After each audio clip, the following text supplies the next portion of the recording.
कौवे ने हिरन को लोमड़ी से दोस्ती करने से मना किया था, लेकिन हिरन नहीं माना। फिर कौवा वहाँ से चला गया।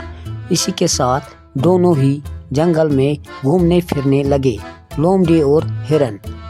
लोमड़ी हिरन को बोली, आज चलो मेरे साथ, मैं तुम्हें अपनी मनपसंद जगह ले चलूँगी, जहाँ तुम्हें अपना पेट भरने के लिए बहुत सारा भोजन मिलेगा।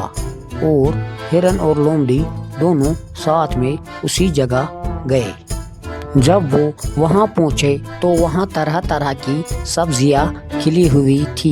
हिरन ने लोमड़ी का शुक्रिया अदा करते हुए कहा कि अगर तुम्हारे साथ दोस्ती ना हुई होती तो मुझे इतना सारा खाना कहाँ से मिलता। इतने में चालाक लोमड़ी के दिमाग में एक ख्याल आता है।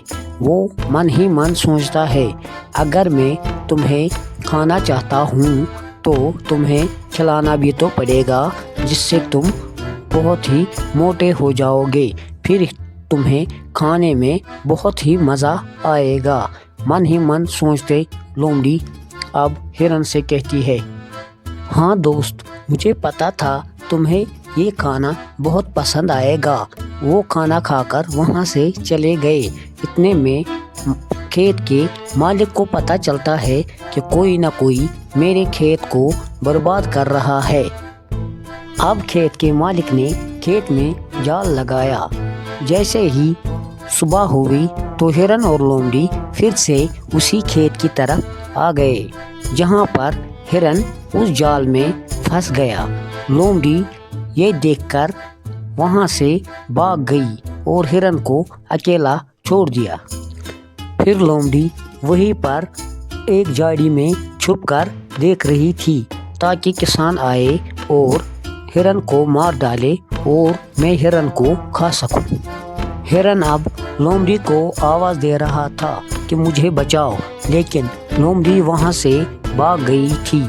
इतने में हिरन को कौवे की बात याद आ गई, इसीलिए उसने कौवे को भी आवाज़ देना शुरू किया कि मुझे बचाओ। इतने में कौवे ने हिरन की आवाज़ सुनकर वो हिरन की तरफ आने लगा।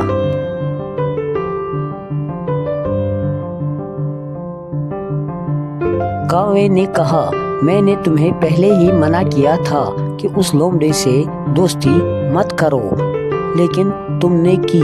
हिरन, सही बोल रहे हो दोस्त, अब मुझे बचाओ, मेरा यहाँ दम घुट रहा है। अब कौवे ने कहा, जब किसान आएगा तो तुम मरे हुए की एक्टिंग करना और मैं तुम्हारी टांगों पर थोड़ा खाने की कोशिश करूँगा, ताकि किसान को लगे कि ये हिरन मर चुका है। और जल्दी करो, अभी किसान आने ही वाला है। और इतना कहकर कौवा वही रुक जाता है। अब जैसे ही किसान आया तो हिरन ने मरने का नाटक किया। कौवे ने भी उस पर चोंच मारनी शुरू कर दी।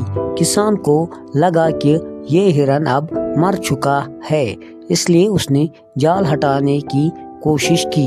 तभी दोनों उठकर भाग निकले, वहाँ से अब दूर जा पहुँचे। लोमड़ी ये सब देख रही थी। चालाक लोमड़ी ये सब देखकर परेशान हो गई। उसका इरादा हिरन को खाने का था, लेकिन वो वहाँ से भाग गया। अब हिरन और कौवा घर पहुँचे और घर में हिरन ने कौवे का शुक्रिया अदा किया और कहने लगा, अब से मैं आपकी हर बात मानूंगी। अब दोनों ने कहा कि हमें लोमड़ी से बदला लेना होगा, उसने हमारे साथ धोखा किया था। अब दोनों ये कहते हैं कि हम किसी भी तरह उसे किसान के पास ले जाकर उसे मरवा देंगे। हिरन ने कहा, हाँ मुझे पता है कि लोमड़ी कहाँ रहती है। कौवे ने कहा कि तुम उससे यकीन दिलाना कि तुम अभी भी उसी की दोस्त हो। और ये कहकर दोनों लोमड़ी की गुफा की तरफ चल पड़े। वीडियो पसंद आए तो लाइक करो, चैनल को सब्सक्राइब करो, कमेंट में बताओ।